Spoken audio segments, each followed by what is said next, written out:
We're delighted to see early entrants who have valued this chapter launch and have already logged in. A warm welcome to all those who have logged in. We sincerely appreciate your involvement with us and the event this evening. Good evening, ladies and gentlemen. My name is Ravi Shankar Thandavan, and I'm a proud founding member of the Forum of Critical Utility Services, Chairman for Policy and Advocacy, and your MC this evening. We have for little over a year been devoid of physical gatherings. Much as you all would have loved to have a physical launch of the Mumbai chapter, we are today compelled to make do with this virtual launch. Let's pray and hope for safer times soon when we can move away from this new normal that snatches from us the opportunity to greet each other with a firm handshake and a slap on our backs with our buddies. Isn't it a part of our culture and tradition to light a lamp before the start of an event? This indicates the dispelling of darkness through the light of knowledge. So here we go with the lighting of the lamp and a small prayer. Shubham Kurutvam Kalyanam Arogyam Dhanasampadah Shubham Kurutvam Kalyanam Arogyam Dhanasampadah Shatru Buddhi Vinashaya Deepajyotir Namostute Deepajyotir Namostute. And now he is our president of the Forum of Critical Utility Services. Ladies and gentlemen, Mr. V. Suresh. A very happy good evening to you, ladies and gentlemen, on the occasion of the launch of the Mumbai chapter of Focus. It gives me great pleasure to note that just a young baby being born on 26th of October 2020, and we are already launched the Bangalore chapter and doing well, and now the Mumbai chapter is getting on today evening, and another 3 more days the Chennai chapter also gets launched as far as Focus is concerned. Focus has really caught the imagination of all concerned because we are dealing with an integrated approach and a coordinated approach to all the critical utility services that's coming in the built environment of buildings of all asset classes above the ground and below the ground. All the services are being laid, done by different people or different type of utilities coming, of all the professionals in the mechanical, electrical, plumbing, firefighting specialization, as well as the architect and the civil engineer who are going to put together all these aspects together in a built environment.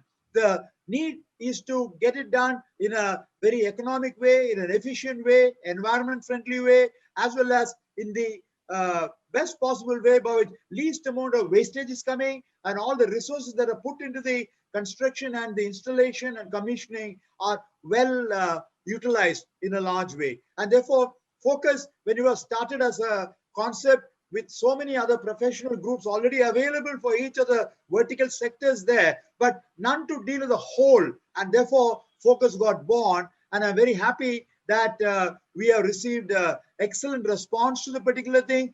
We crossed the 100 members mark just a few days back, and I'm very happy that all the concerned professionals are there to deal justice to that. We have 21 vertical chapters to development chapters there, and each one of them are headed by outstanding people in the sector. And I'm very happy that these are all shaping up to give the right level of ideas and goals being set, and the type of deliverables that'll be there. I'm so happy, therefore, to have the distinguished participation of architect Ratan Batliboi. I know him personally very well. When this Mumbai area, the amount of visionary ideas that he brings onto the one, and to have the chapter inaugurated by him is a great source of encouragement for all of us. And of course, equally important is to have the leadership by Sandeep Shikre, architect, who is also the Western region's chairman for the Focus work, plus also member of the management council, and also chair for the IGBC chapter of Mumbai. To lead with that is something we are all extremely grateful to have. And of course, needless to say, to have the Mumbai chapter to be chaired by two outstanding professionals, architect Prashant Sutaria, I know personally very well, to lead this particular initiative in the biggest activity area, action area in the whole country is going to be Mumbai and the suburbs there. We're dealing with all types of building, and to have the co-chair by Rumi Engineer, with whom I worked for over 10 years time period as part of the IGBC activity and his own initiatives in the GBC, in the Green Building Council work, IGBC work, and part of the Godrej Boys green building initiatives. And therefore, I'm very happy that we are going to leave the chapter work in the best possible hands to give it a major thrust forward. And our own, the one visionary who started the whole movement is Dominic. And I do remember he was in his dreams for quite some time, and he has put it into action by the birth of this particular movement and his own presence, and also being the chair for marketing and other related activity of all the initiatives for focus related initiatives in a large way is a great honor for me. And to have an anchor or a sutradhar who is nobody less than the chairman of the policy and advocacy, Mr.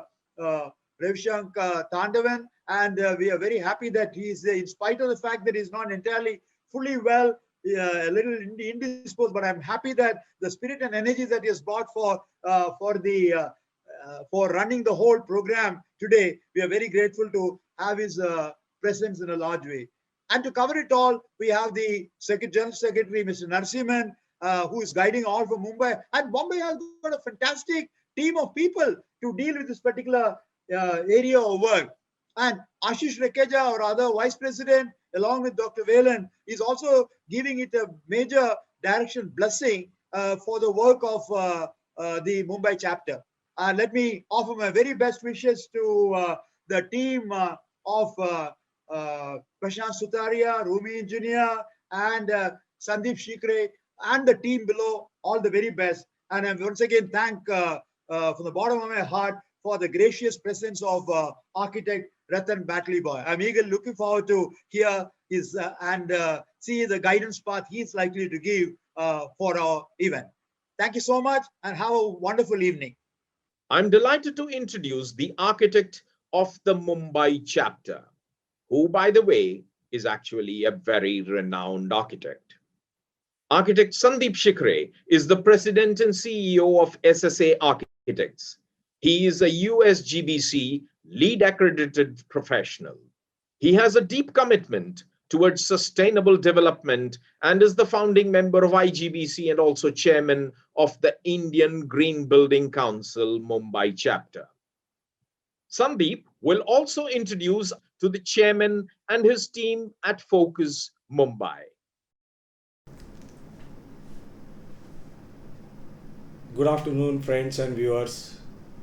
Special thanks to Ravi for that brilliant, impactful beginning. It's always a joy to see Ravi on stage. And Ravi, I must admire your communication and moderation skills. Well, the video that was shown earlier has nicely captured all the important aspects, aims and objective of formation of Focus, which was then continued with a very meaningful and a thoughtful address by our National President, Mr. V. Suresh. He has very nicely explained the vision and mission statement of Focus. Well, I must say that we are blessed to have Suresh sir as our president. He always believes leading from front. His energy, enthusiasm and mentoring skills keeps us going. I'm very glad that Suresh sir, you are able to attend today's session where we are going to have a formal launch of Mumbai chapter. When we talk about Focus, let me explain you the current status. It's almost a 6 months young association and we are quite well poised today. We have a founding principles with their guidance. There is an apex management committee in place. There is a governing council in place. And immediately after that, the first step that was taken was to establish a leadership for various important disciplines. Because Focus has a main objective of bringing the diverse talent that is responsible for developing the built environment. So today we have the chair and vice chair in place for major disciplines, which includes architecture, interior spaces, sustainability, fire safety, vertical transmission, mechanical, electrical, plumbing, firefighting, waste management, facility management, and so on. So after establishing this leadership at a national level, our task now is to form a chapter in all major cities. The chapter in Bangalore has already been established a month back. Today we'll be launching a Mumbai chapter. In a week's time we'll have a Chennai chapter.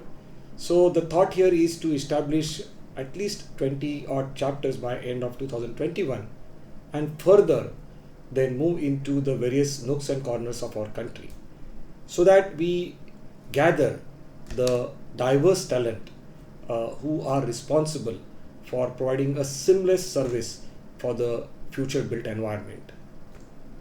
Focus from my point of view on architect lenses, it's a very important aspect, because when we describe architecture we say it's a creative science that combines art and engineering, where both the facets are important. It is an comprehensive, collaborative, inclusive approach that develops a built environment.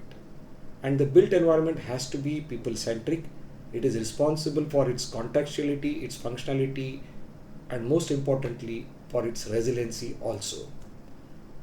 So we say architecture shapes behavior and influences lifestyle. It is very important now when we are at that transition mode, where we have another 200 odd new smart cities to be developed, that we also have a equally important consideration for the resiliency aspect of a built environment, what is built earlier and what we are going to build in future. How do we ensure that there is a very well designed, seamless, integrated inclusion into this particular built environment? So that's the reason this mission has begun. And as I said, the first thought is to bring all the talent together, concentrate on research, analysis, assimilate all the good ideas together, and slowly and steadily develop a good guideline, codes, and a rating system from resiliency point of view. You must be aware that for every discipline we have very well articulated guidelines. For HVAC there is a ISHRAE, ASHRAE. For all the building construction there is a national building code. For the concrete there is a IS code, and so on. I think it's a need of an hour to also see how all of these disciplines function together. Are they behaving in a particular manner that was planned for? Is there a proper thoughtful mechanism that will ensure that the critical utility aspect of all of these structures are behaving properly? Imagine a high-rise building without a proper vertical transmission included into it, or a healthcare development not having a proper infection control and indoor environmental quality aspect looked into it. So this critical utility is very important from the safety point of view, also from the productivity and efficiency point of view. So it has a very larger forum to be focused on, and this whole journey is about having a very special status for integrated services which will focus on resiliency factor of the built environment. I'm very glad today that we are ready with a very buzzing team and also a able leadership to have a formal launch of Mumbai chapter. A long awaited hall is taking a shape today. I must acknowledge a brilliant guidance and support by Suresh sir and the Vice Chair Mr. Ashish Rakeja and Dr. Velan, along with the entire governing council. Our General Secretary Mr. Narasimha also has a very major role in formulating the overall guidelines. Ravi has been always leading from front to develop a proper standard guidelines for formation of chapter, communication protocol, and various other administrative factors of this particular association. Dominic and Mamta have been there all over. The energy that Dominic has is enormous. Anything that you wish and he will immediately make it happen. So sincere compliments to all of these stalwarts. And when I speak about Mumbai, while forming this chapter, I got a very great support from Mala Singh. She is a chairperson for sustainability at Focus. She is also a co-chair with me at Indian Green Building Council. So her contribution for identifying good talent for Mumbai chapter was quite helpful. I'm also very glad to formally announce you that my friend, senior architect Prashant Sutaria, he has accepted to become a chairman of this Mumbai Core Committee. And what is more delightful is that one of my another favorite senior fellow colleague, Rumi engineer, we call him Rumi sir, he has also graciously accepted to become a vice chairman for this Mumbai Core Committee. So with this able leadership and with the buzzing team, we have a diverse talent. I'm not going to take each one of their name because Prashant is going to speak as a chairman's note. He will talk about the credential of each and every member that we have in Mumbai Core Committee. They are all who's who in their field. We also have Amod Dikshit, who is heading our HVAC at the national level. Mumbaikar, who will be also playing a very vital role for guiding and mentoring this core committee. So in a nutshell, we are ready to get started, and today is a formal launch day.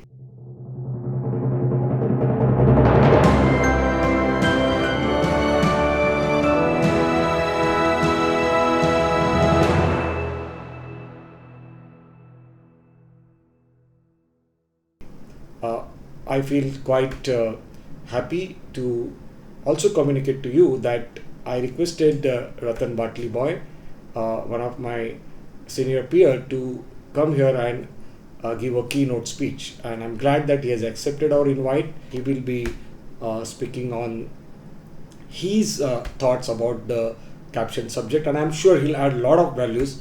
Ratan has a very diverse experience, and I'm quite eager to hear him. So without taking too much of your time, I would now formally introduce Ratan. He actually does not need any introduction, but for the benefit of viewers, let me give you some glimpses about Ratan.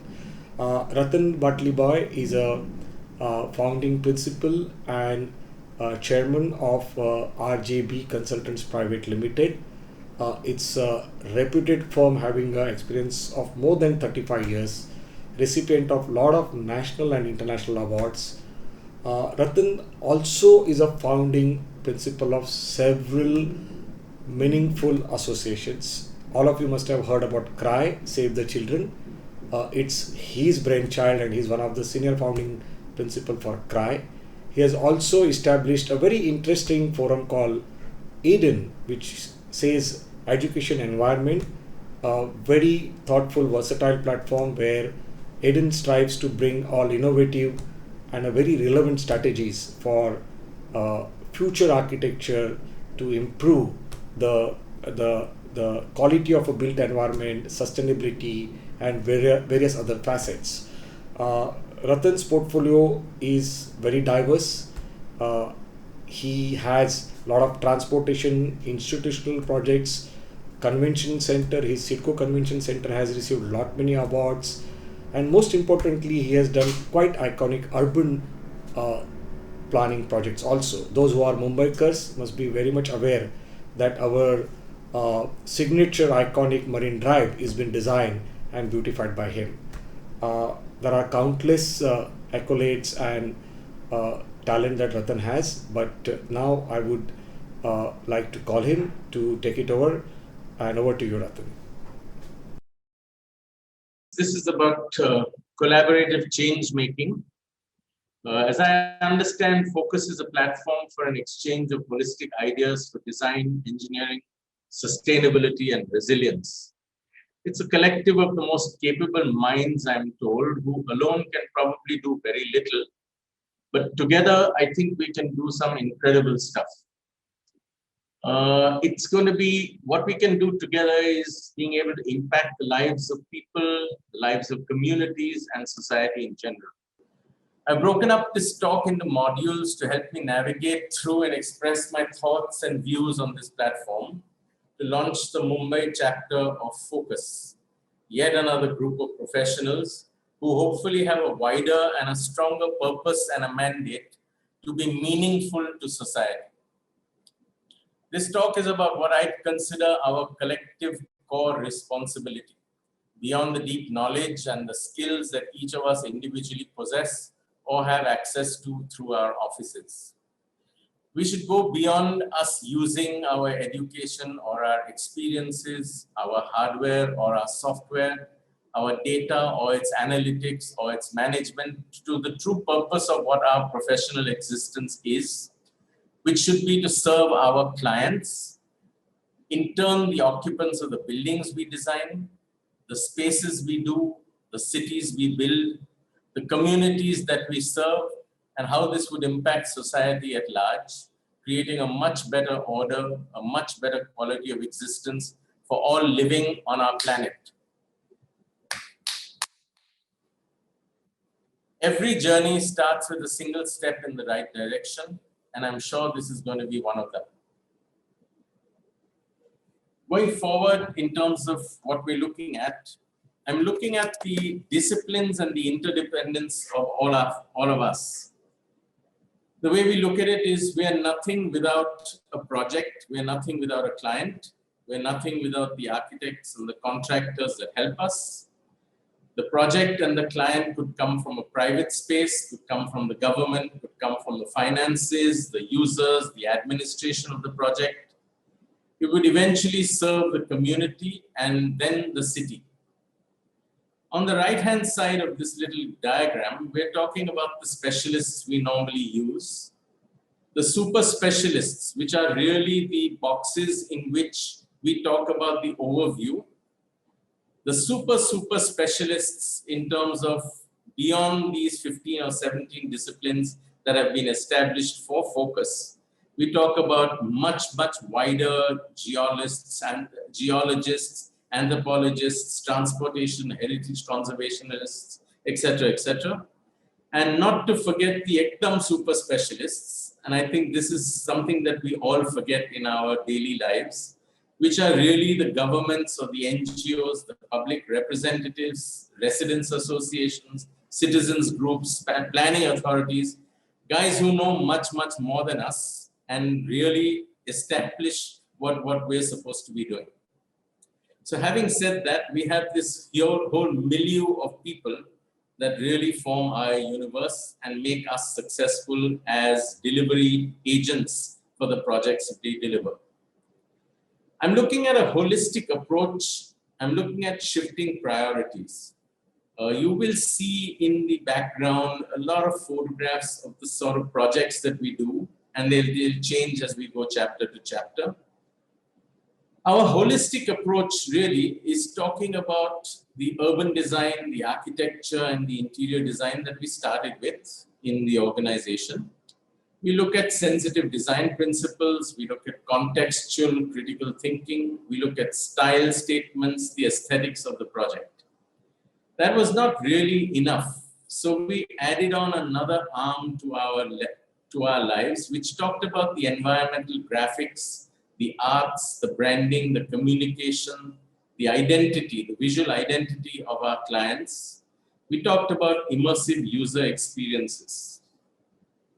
Going forward, we added the project management, the construction management, and the production management to our group, which ensured that we had the best use of best practices.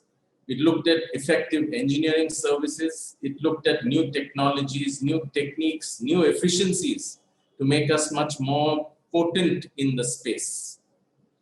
And close to about 10 to 12 years ago, we created we created Eden, which is talking about sustainability, talking about regeneration and resilience.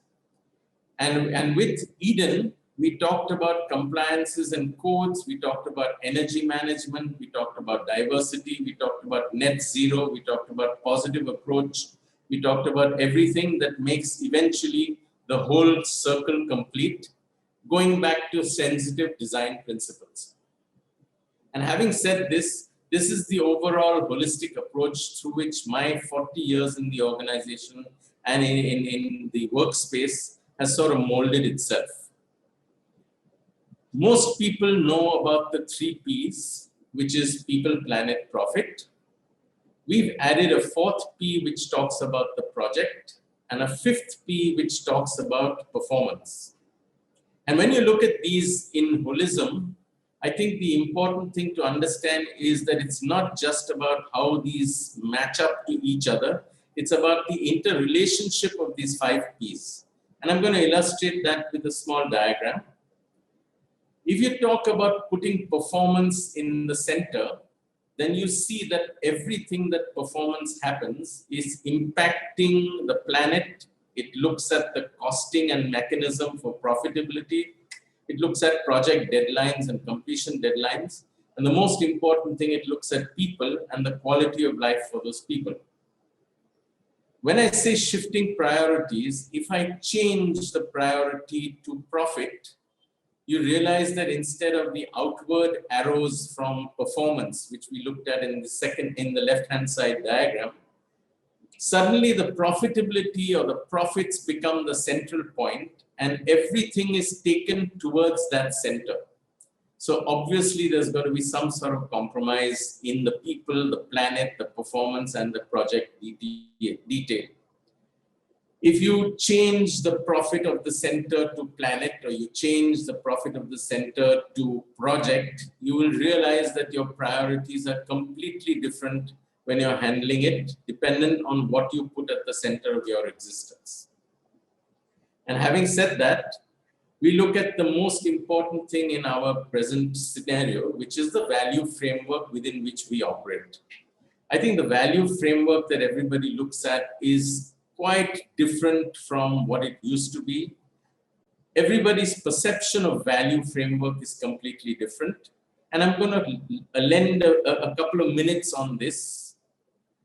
The value consciousness that we're talking about could be economical value or functional values. They could be cultural values. They could be ethical values. From the classic of cost, price, and value, we can look at, say, economical value, which talks about all sorts of things for the consumer, for the demand, for the supply, for the sales, for the investments, for inflation. If you talk about functional values, they're quite different from the economic values. They really harvest themselves in the user space. They talk about performance. They talk about institutionalizing stuff. They talk about the implementation logistics. Cultural values, as we know, are about heritage and tradition, historic identities, where we come from, the social sensibilities.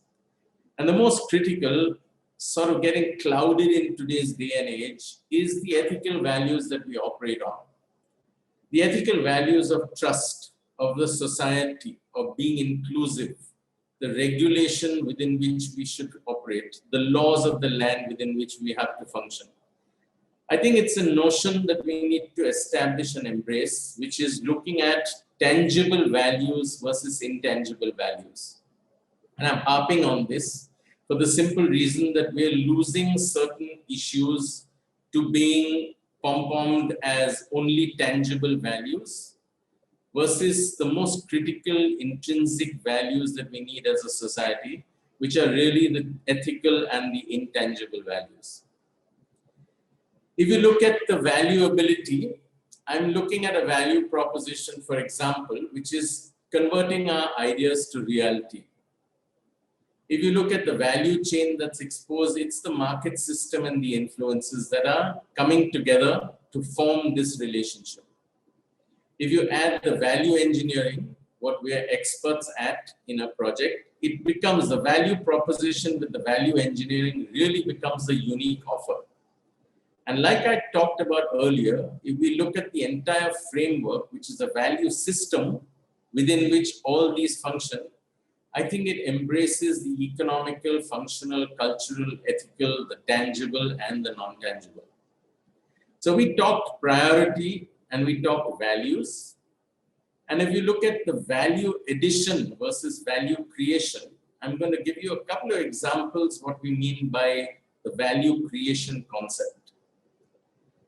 If you look at values over priorities or priorities over values, I think that's the most important relationship that we have, or the most important questions that we all have to answer within our professional practices.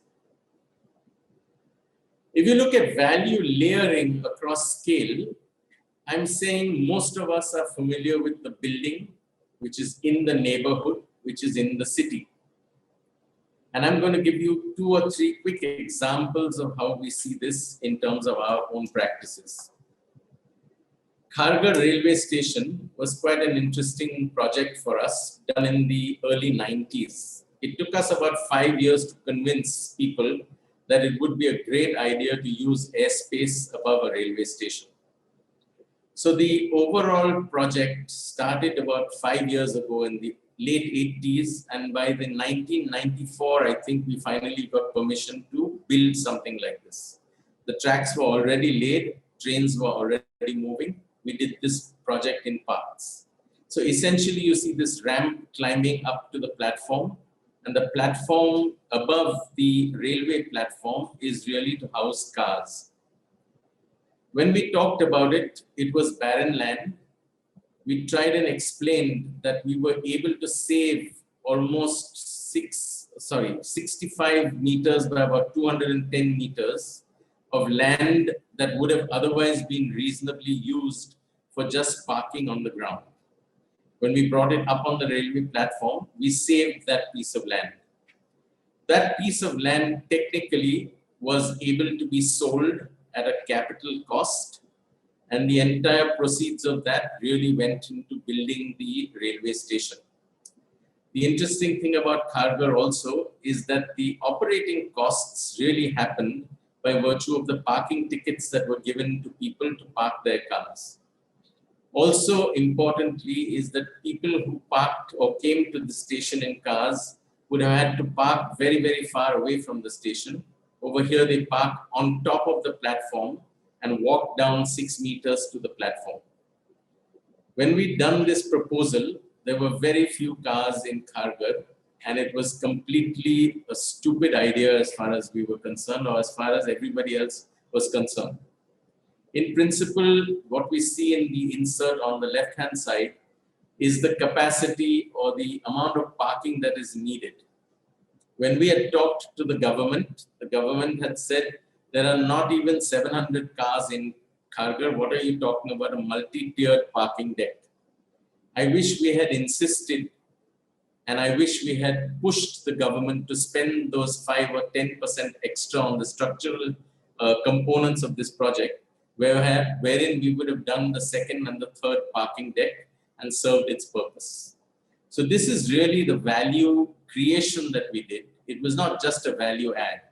You created space, you sold the space, you created the capital expenditure budgets, and you created an OPEX budget which serves its purpose and goes on forever. If you look at the next layering option, we're looking at Kharghar having built a building having served the neighborhood. In the next option that I want to show, it's really the neighborhood serving the city. And this is a pet project of ours. When we look at the next example, if you looked at smart cities, the acronym was about specific, measurable, achievable, relevant, and time-bound. But in our practices, we realize that there are many more S words which are much more potent for the ways we function.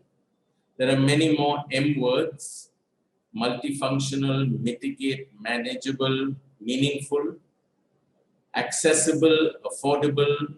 This is wordplay, but in principle, it shows that we have a much, much wider vocabulary and a much, much bigger responsibility for just being smart.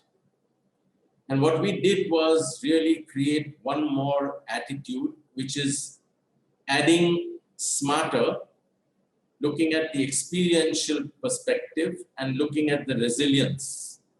And under these, we were able to look at efficiencies, expertise, emergent technologies, equitable spaces, We were looking at regenerative spacing. We were looking at reversible, reclaimable, and resourceful. So really how you use the new tech to come together and create a much more fundamental product, which is what all of us can talk about holistically and collectively. I'm going to show you one of our pet projects. We started this in 2004. I must have gone through at least 5 railway ministers and at least 5 railway boards showing this entire project. Having said that, we have the lay of the land in purple on a multimodal precinct at Bombay Central. There is the Heritage Building. This is Bombay Central in Bombay. It's the most incredible sort of space because at this point, as I will show you progressively, there is all sorts of multimodal activity happening here.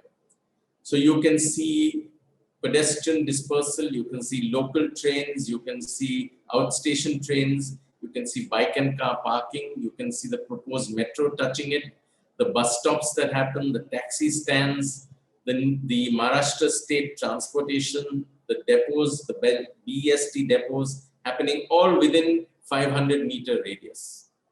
What we suggested is if we look at this 20-acre parcel of land and we build on top of it, similar to what we did for Kharghar, we could free up 12 acres of land as green space on the left-hand side, 4.5 acres of land as green space on the right-hand side, and an additional 8 acres of land in addition to that.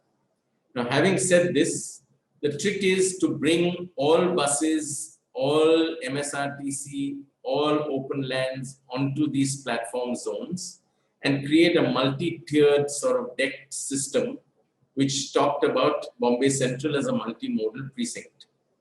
Accessibility was worked out, parking was worked out, connections to metro, connections to monorail, open space amenities, the whole project was worked out. What you see here is a cutaway section of Bombay Central, which shows the old heritage building standing exactly where it was. And around the heritage building, we sort of connected the entire multimodal relationships across all the precinct within a 500-meter radius. And having said this, as you can see on the left-hand side, we were able to address so many components or so many stakeholders. The sad part, unfortunately, is that no stakeholders talk to each other. So what the MSRT was doing was not known to the Western Railway, and what the Suburban Railway was doing was not known to the BEST, etc., etc. And this is where a group like Focus can come together. This forum can come together and make these projects viable. Not to mention, we had 2 tower buildings on top, which would generate the money that was necessary to undertake this huge complex. We would get approximately 20 acres of green space on top of the building, plus those 20-25 acres of space that we were freeing up at ground level. And all this would be completely self-sustaining, economically viable, regenerative, and completely resilient to work extremely effectively to give everybody a positive sort of feeling on the project. Having said this, this is a sort of skin view of what we were talking about. I'm still pushing this project as we go because I think it makes huge sense for a project of this nature to come in. And this is where a project of the precinct or the neighborhood can impact the entire city. What we got at the end of it was not engineered actually. It was just simply painted heritage structure, defaced like this. It may be good art, but where we were or what we were trying to do and what eventually came out of it is pretty obvious. When we look at value engineering or value layering, I think the most important thing for us to take home today is to stop thinking building and to start thinking society. I think this is the most important message that I'd like to contribute to this entire August forum. I'm showing you 2 or 3 very exciting projects because we're looking at artificial intelligence. We're looking at new tools, new tackles, new ways of looking at stuff. You don't have to be an architect, you don't have to be an engineer, you can be all sorts of people coming together to make this a viable proposition. This is a lift off of an incredible product that I saw based on Manhattan City in New York. And this was transit-based solutions, developing safety norms and developing public amenities. I'm going to play you a small video which shows you the map of Manhattan. On the top line, it shows you what time this thing is being done and what day of the week is on the second line. So effectively, you can read from 1 o'clock in the morning to 10 o'clock at night, 11 o'clock at night, on a Thursday, on a Friday, on a Saturday, or a Sunday. The colors that indicate are really the densities of people. So what effectively we're looking at is density sculpting. And I'm going to take you to 2 or 3 quick frame grabs. So on a Sunday night, as you can see, the people as per the city block are indicated in the whites and the yellows of the space. So at 11 o'clock in the night on a Sunday night, you can see the residential quarters of Manhattan towards the fringes and the shore in full density, but the entire economic zone, the entire mid zone and the business side in almost zero intensity. Switch to Monday morning, you can suddenly see where the intensity happens. Now, the interesting thing about this is that it was people, there were sensors through IoT and ICT, they've been able to evaluate this data, look at transit-based solutions, look at safety relationships, and establish how they can change bus lanes, traffic lanes, biking lanes, look at safety, and look at public amenities for this kind of growth. So having said this, this is a fabulous example that I'd like to put forward to you. A second interesting example, and we've been talking about this for a while, is doing modeling with the BIM that we have, with the urban canvas modelers that we have, with the urban design software that we have access to. So effectively, you have a base plan which is completely modeled. All utilities are mapped on this. All amenities are mapped on this. And this works as the first level of software that every city or every municipal zone or ward should have. Then you look at the zoning component that goes as an overlay on that. Then we can look at mapping developing projects. So every developer, every infrastructure project is mapped on top of that base plan. And I'll show you a small sketch that works. So there's a base 3D model that you see. And there's a model that looks at a project, which is a 3D overlay on that baseline. So you see the baseline and you see the 3D model that's overlaid on that.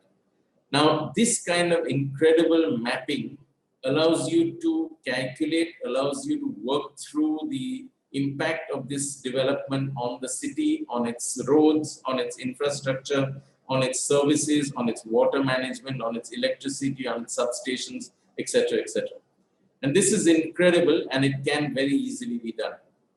So having said this, there's the city, there is our administration. In our case, there would be probably the MCGM. You're using tools of IoT and ICT. You're looking at the urban guidelines or the 5-year plans. You're looking at the bylaws. You're looking at the building usage, real-time data mapping, urban design software that clubs it. And I think a very important thing that you might be able to see on my screen is we, as the forum of focus, can physically be part of an approvals process, which allows new constructions, new builds, new developments to happen. And this is very, very accessible, very, very doable, and available already online. So in principle, what we're saying is that you have this incredible new tools creating new impact. And when we talk about new impact, I think we'll go through a very quick succession of slides, which talks about urban design and architecture with new tools. The new tools allow us to measure, maximize, model, motivate, monetize, mitigate, merge, manage, and maintain. So in principle, what you're seeing is using all these incredible tools to achieve these particular nuances of our projects. I'm adding one layer, which is the engineering, utilities, and services to the urban design and architecture.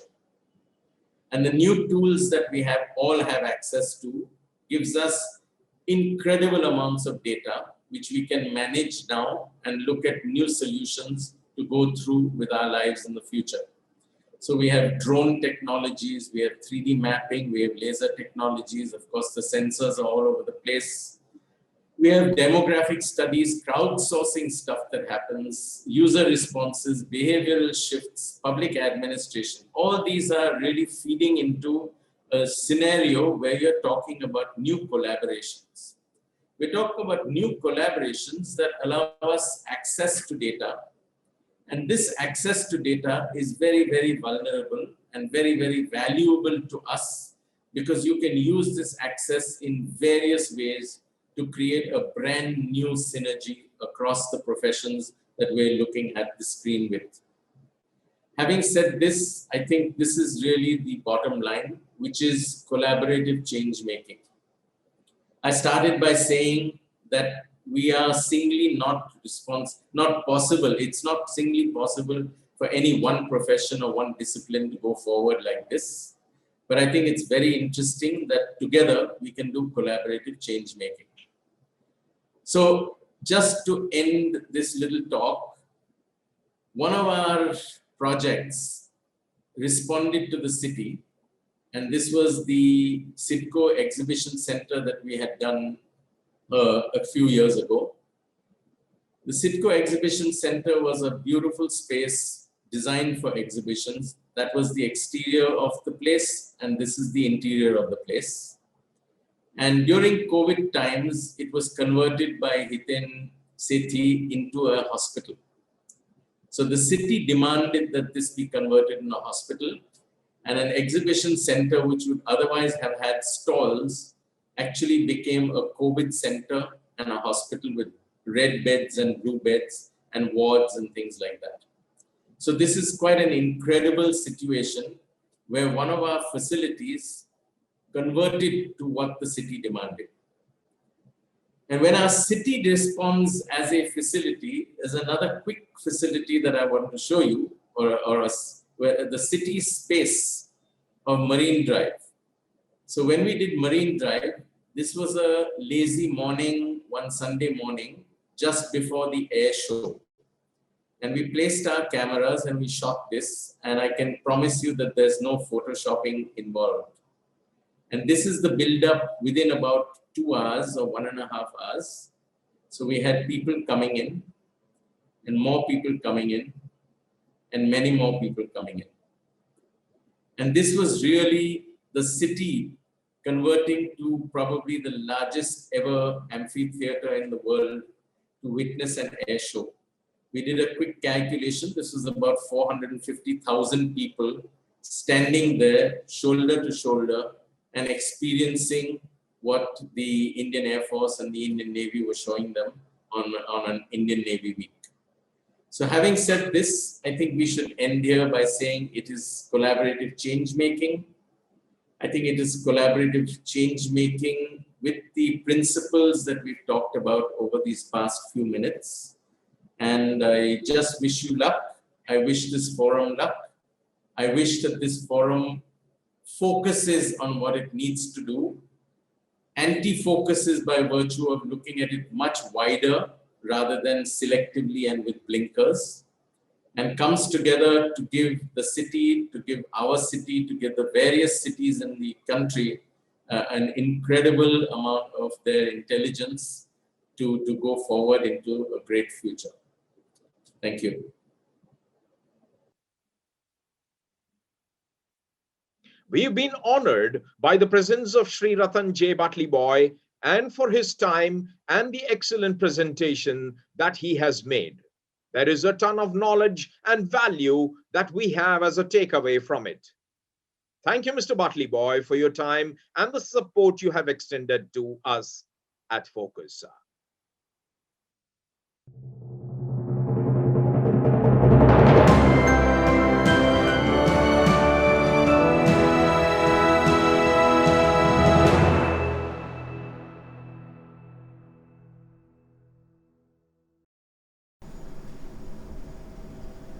Well, it's time now to hear our chairman of Mumbai Chapter Core Committee. Uh, as I mentioned earlier, I'm very happy that Prashant has accepted my invite and has agreed to become a leader for Mumbai Chapter. Prashant is a reputed successful architect from Mumbai. He's a great leader and a wonderful human being. I'm very confident with his and Rumi Engineers leadership and with the diverse talent that we have at Mumbai Chapter, uh, the team will strive to give their best for this forum. Just to give you a brief introduction about Prashant, he is a founding principal of PSA, which stands for Prashant Sutaria and Associate. He is also a founder of Center for Living and Planning for Tomorrow. Prashant has a diverse portfolio. His work is spread all over India. In fact, Prashant's passion is to go to tier 2 cities and into rural areas, which is quite well seen from his portfolio. While designing, Prashant has a deep consideration for the human connections, empathy, and humanity. And he is an excellent orator. He is part of several noble initiatives that we conduct at our fraternity. Prashant has a very buzzing team, which of course includes his wife, architect Hemanti Sutaria, and together they have a wonderful portfolio. They are recipient of a lot of national and international awards, and it's a wonderful relations that both of them they believe in establishing with the all fraternity. So as all of us are eager, I'm also eager to hear Prashant. Over to you, Prashant.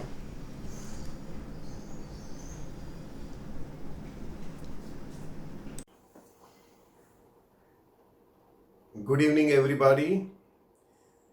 It's such a pleasure to talk with all of you and to be amongst all the stalwarts of construction and built industry today evening. I'm very thankful to the architect Sandeep Shikhre, who is the chairman West Focus chapter, for introducing me to this forum. Me and Sandeep have a long association as professional colleagues and friends, and it's always a pleasure to be associated with Sandeep. I would also like to congratulate on this occasion the entire team behind creation of Focus, and especially to Mr. V. Suresh, I call him V for visionary, Mr. Ashish Rakhija, and many others whom I have known over years. And there are many, many more whom I am getting to know in this forum. I think it's a very dynamic forum, and what better time to start this when we all can see how a calamity like a pandemic can stop the entire world, which we have seen in last 12 months. I think we don't need a pandemic, or we don't need a natural disaster, or we don't need a small fire in a big building to wake us up. As India moves from a developing country towards more developed country, we all need to be more alert about the importance of building resilience in our system, and I think Focus is absolutely focused on doing that. So with that brief note, it's my pleasure to introduce my team. As the Mumbai chapter chairman, there are 10 more people whom I'm going to very briefly introduce to all of you, and they are all very, very fine professionals. So let me start with introducing the illustrious Mr. Rumi Engineer, who is my vice chairman and a very, very senior and experienced person. So very briefly, Rumi is a senior general manager, head of energy management and green initiative, Godrej and Boise Manufacturing Company Limited. He is basically qualified as electrical engineer, but he is also lead associated professional BE certified energy manager and ECBC master trainer. Rumi leads energy management and green initiative at Godrej and Boise Manufacturing Limited across and has a 35 years plus association with Godrej. He has managed and led in variety of roles including operations, maintenance of industrial process and systems, project management, energy management, green building consultancy services. His passion for sustainability and energy conservation shine through his active engagement in green space in the industry. I think with his vast experience with this Godrej group in various capabilities, we have a very veteran of our industry as a vice chairman for Mumbai chapter, and we both together, along with our teammates and our mentors at the national and regional level, are definitely wanting to do something really good. Mumbai being the epicenter of development in our country and a thought leader in terms of its positioning at national level. The next gentleman that we have is Mr. Vinayak Sane. He is a certified fire and risk assessor from IPDS London Fire College, past president Mumbai chapter of FSAI. He represents FSAI in the documentation of safe and secure buildings by the Municipal Corporation of Greater Mumbai. At present, he is FSAI Vice Chair Ethic. He is also member of some organizations which are very much critical, like ISHRAI, NFPA, and he started his career, just to give you a brief introduction about Mr. Vinayak Sane, he started his career in manufacturing and then extended his arm in the field of consulting. Being an entrepreneur, he wanted to get into design of electrical engineering with senior electrical engineering stalwarts around him. He decided to pick up a new trend, integrated building management system, and integration of fire alarm and life safety, security, surveillance, and building automation on a single covered platform. He has worked as consultant on various banking, financial, stadiums, healthcare, hospitality, and the list goes on and on. Data center, IT industry, corporate offices. He has joined in 2016 the board of Abhiyanta Consulting Engineering LLP, currently catering to all verticals except oil and gas by adding low voltage design, MEP coordination capabilities with increasing demand of the projects. Then we have Mr. Shehzad Lahiri. He is the Chief Executive Advisor, Ceasefire Extinguisher and Systems India Private Limited. It's a company which is ISO 9001, 14001, 45001 certified, and in the space of proactive risk management, green building and disaster risk mitigation technologies over 2 years. He started initially in high hazard zone with Aban Lloyd on oil rig offshore to a large project vertical of global sustainable companies onshore, having worked to protect several landmarks projects across various states in India. He is basically a commerce graduate and he is also certified in NIBOSH, National Examination Board in Occupational Safety and Health, and scored distinction in Advanced Diploma in Fire and Industrial Safety Management. He is associated with Global Compact Network India, United Nations, New York, and working towards sustainable development goals with major focus on goal 9 and 11. He is also active core committee member with CII, Indian Green Building Council, and chapter secretary to Fire Security Association of India. He is also amongst the first batch of volunteers from Mumbai Fire Brigade, having strongly supported various city and state initiatives.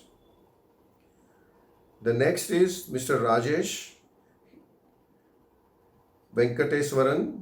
He is the principal consultant at Q Pro Design Consultants Private Limited.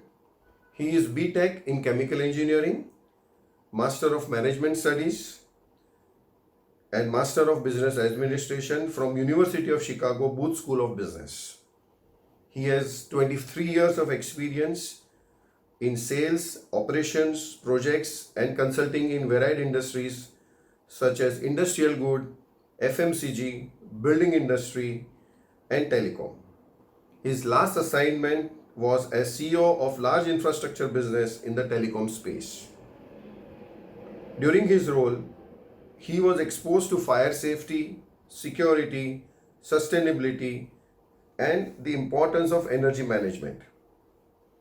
It motivated him to join Q Pro and become part of building industry. He is a lead associated professional, well associated professional, Griha and IGBC associated professional. So we welcome Mr. Rajesh. Then next we have is Mr. Rakesh Bhatia. He is basically qualified with number of qualifications, that is BE, MBA, and he is also IGBC and lead associated professional and Griha trainer and evaluator. He is basically a senior vice president with EcoFirst Services Limited, Mumbai, and he has been associated with number of hotels like Orchid and Chalet Hotels, which runs Marriott and Westin Properties. He has worked with hospitals, which are like Manke Cardiac Hospital, LS Hiranandani Hospital, and of course he is associated with Reliance Infrastructure too.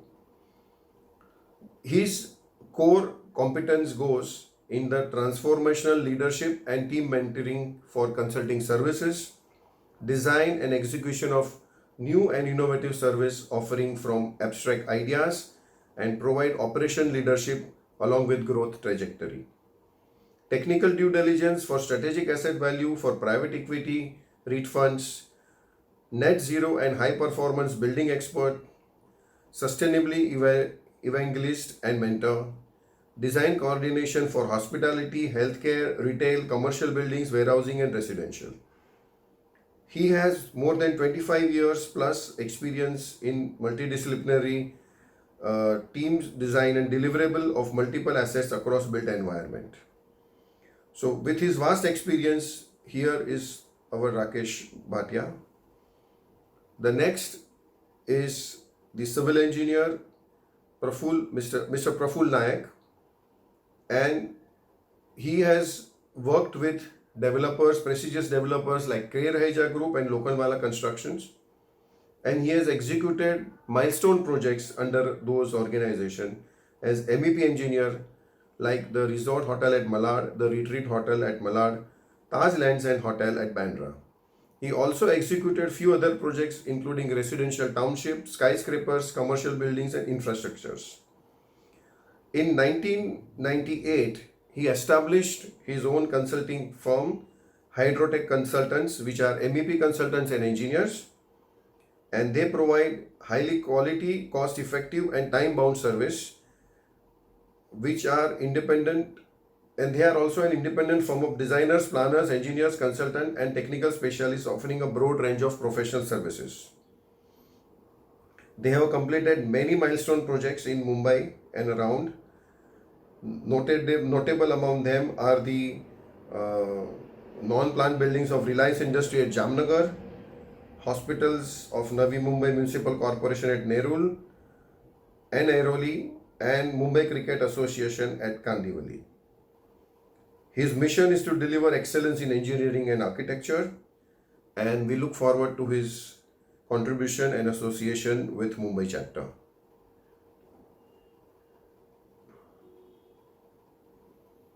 Then we have some lady power in our Mumbai Chapter 2. So here we have architect Hemanti Sutaria. Hemanti is a qualified architect and she is the co-founder of my company, that is Prashant Sutaria Architects. She is the better half of me, and she believes in design, innovation and dynamism with a play of material, judicious use of technology and boldness of concept is what defines her as a designer. She aims at transforming every site into a stimulating environment, rich in inventive detailing. Her clear-cut, dynamic persona reflects in her work, leaving a positive, satisfied impression on the minds of the spectators. Her work merges the classy with the contemporary. The fusion of art and Indian crafts with modern contemporary is her trademark. We are looking forward from her to contribute towards the interior spaces in Mumbai chapter. Then we have the young and dynamic Mamta Rawat, who heads Western India and partner with Conserve Consultants Private Limited.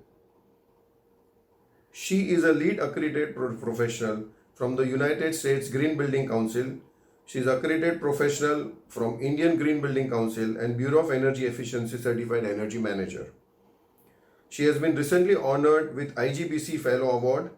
She is the Vice Chairwoman of ISHRAE and National Convener of IGBC Green League. She is also a core committee member of IGBC Mumbai Chapter and active member of ISHRAE Mumbai Chapter.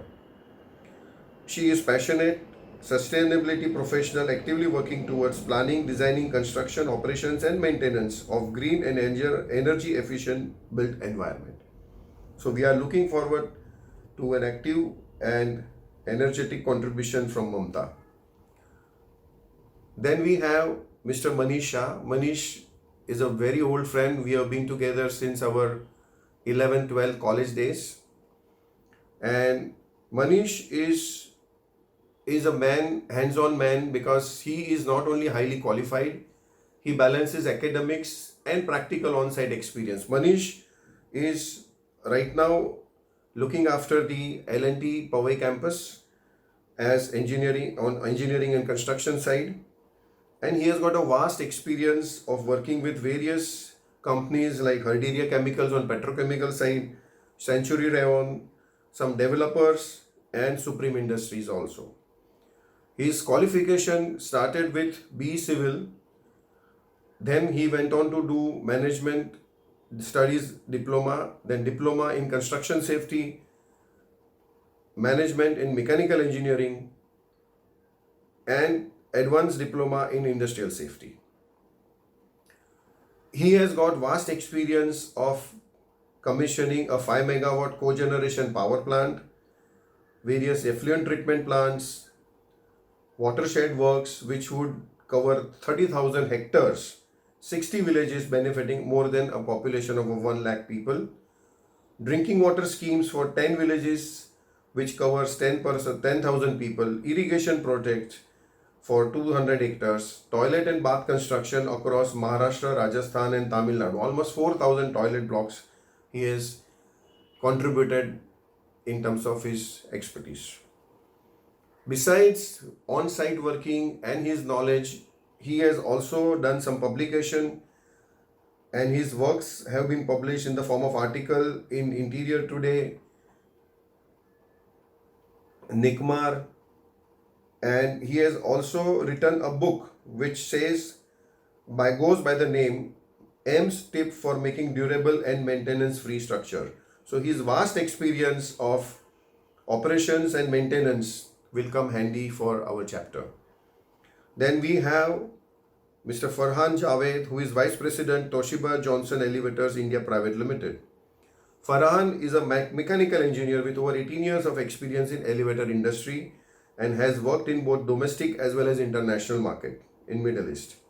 He started his career in 2002 with ETA Melco India, followed by a brief stint in Schindler India. He has moved back to ETA Melco to expand their Qatar operations in 2007. Later on, he joined Toshiba Elevators in 2011 as National Sales Head and has been contributing in Toshiba Elevators business growth in India. He has now been designated as Vice President for Pan-India Operations at Toshiba Johnson Elevators India Private Limited. So Farhan will definitely be contributing as his experience goes in vertical transportation, which is very critical for our industry. So these are the stalwarts of Mumbai Regional Chapter, Mumbai City Chapter, and it's my pleasure to be the chairman, and it's my privilege to be the chairman of this chapter and introducing them all. And we are sure that we all would contribute our best in making Focused a success. Thank you.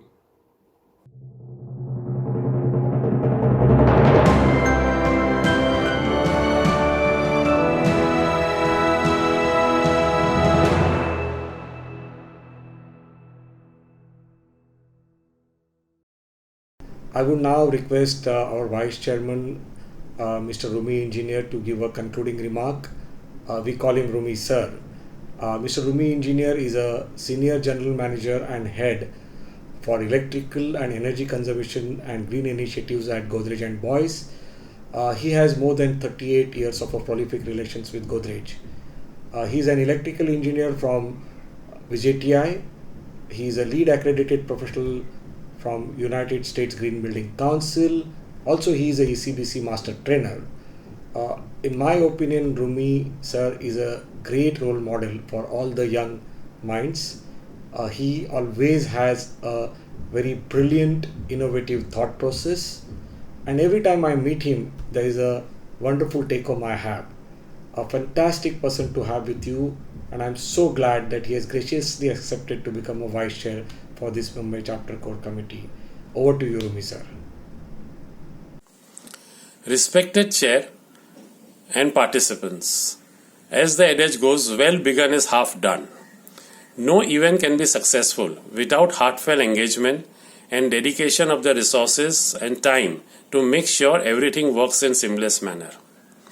It's my pleasure and privilege to be nominated as a Vice Chair of the prestigious Mumbai Chapter of Focus Group, a unique group to bring together all the verticals in the building industry to sharing all the best practices and challenges faced in the industry. This is really a need of the hour. The focus group comes up with various deliberations, discussions and debate by highly experienced members of the fraternity with wealth of knowledge and in-depth understanding on the subject pertaining to their domain. Today it was truly an enriching experience for all of us. I am sure everyone will agree with me. On behalf of Focus Mumbai Chapter, I express thanks and appreciation to all the members for their valuable contribution in today's program. Ratan sir, thanks very much for gracing the occasion. Your presence has been a truly motivational experience for all the participants. Sandeep sir and Prashant would say architects beyond the building structures. They are the architects for structuring Mumbai Chapter, giving its form and shape. Suresh sir, Mr. Ashish, Dr. C. Velan, thanks very much for mentoring and guidance provided from time to time towards formation of the focus group. Mr. Nasima, thanks for your contribution towards managing various aspects of our focus group. Thanks to Mr. Ravi Shankar for being a wonderful host for the event, which has been a great success today. Thanks to Mr. Dominic, who has been working behind the scenes for marketing the event. Thanks very much, Mr. Dominic. Best wishes on behalf of Mumbai Chapter to all the participants for all future endeavors and maybe all scale greater heights. Thanks. Goodbye. Our very best wishes to the Mumbai Chapter. We are sure professionals from Mumbai will support this initiative and become a part of this global movement called Focus. Ladies and gentlemen, we are confident Focus in general and the Mumbai Chapter in particular will receive the support of Mumbai and the entire state of Maharashtra in its stride towards unifying all the verticals of the critical utility services of the construction industry. We are today pleased to announce that the Chennai chapter of the Forum of Critical Utility Services is being launched on the 9th of April 2021 at the Madras Race Club, Gindi, Chennai. Mr. Ajit Kumar Chordia, Managing Director of the Olympia Group, has consented to be the chief guest for the physical launch in Chennai.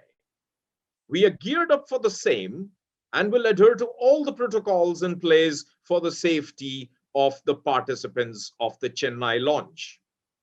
We are pleased to inform that we are putting in place air sanitizing solutions for the event. If any of you is likely to be in Chennai on this day, we will be delighted to warmly welcome you to the launch.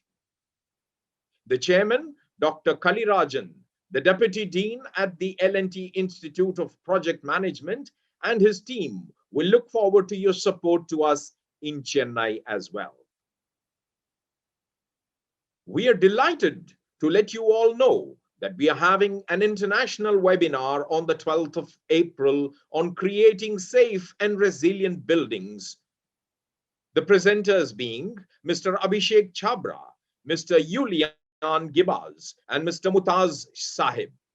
Do participate, and we sincerely hope you will have a lot of valuable takeaways from this program. Before we close for the day, may I request you all to log into our website www.ourfocus.co and become a part of Focus. It is your contribution and support to Focus that will make a difference to the new India that is being created.